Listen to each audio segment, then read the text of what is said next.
I was in Canada for about 8 months before I was able to secure a job. Story time.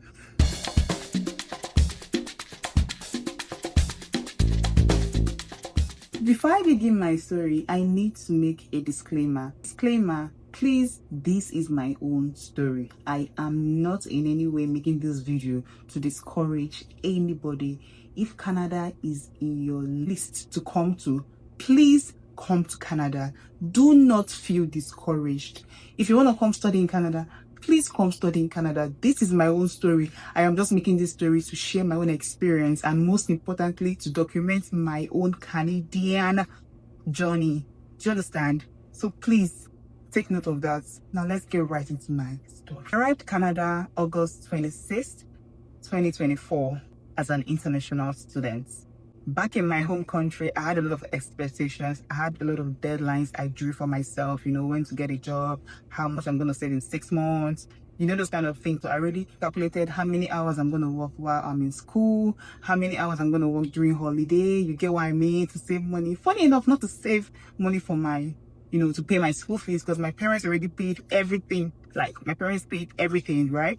Even before I arrived. So the saving of money was not even for my school fees. So that was exactly the kind of, plans and expectations I had for myself. But coming into Canada, it was something different. Everything I planned for didn't happen the way I planned for it to happen. You get what I mean? And coming into Canada, I landed in Toronto and I did not have anybody welcome me. My school and my city was off Toronto and I needed to, transport myself all alone to the city. That will be story for another day. That's not the reason for this video. The reason for this video is for job. Now let's get right to it. Arriving in Canada, when I finally got into my city, I went into my Airbnb. I'm just trying to summarize that whole part. I went to my Airbnb, got a house. Getting a house, another story for another day. I'm going to share that. If you're interested, let me know. So I finally got a house, then I started applying. Even while I was in my Airbnb, I was applying for jobs on Indeed.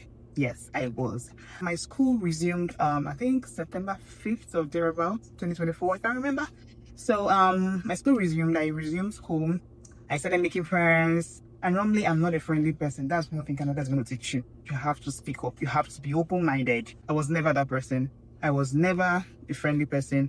I don't like friends, but coming to Canada, I had to. You get what I mean? So I started making friends, started asking questions. I started doing walk-ins to, shopping malls, submitting my resumes, because I was, I needed a job. It didn't work. I did a lot. I tried. There was nothing I didn't do.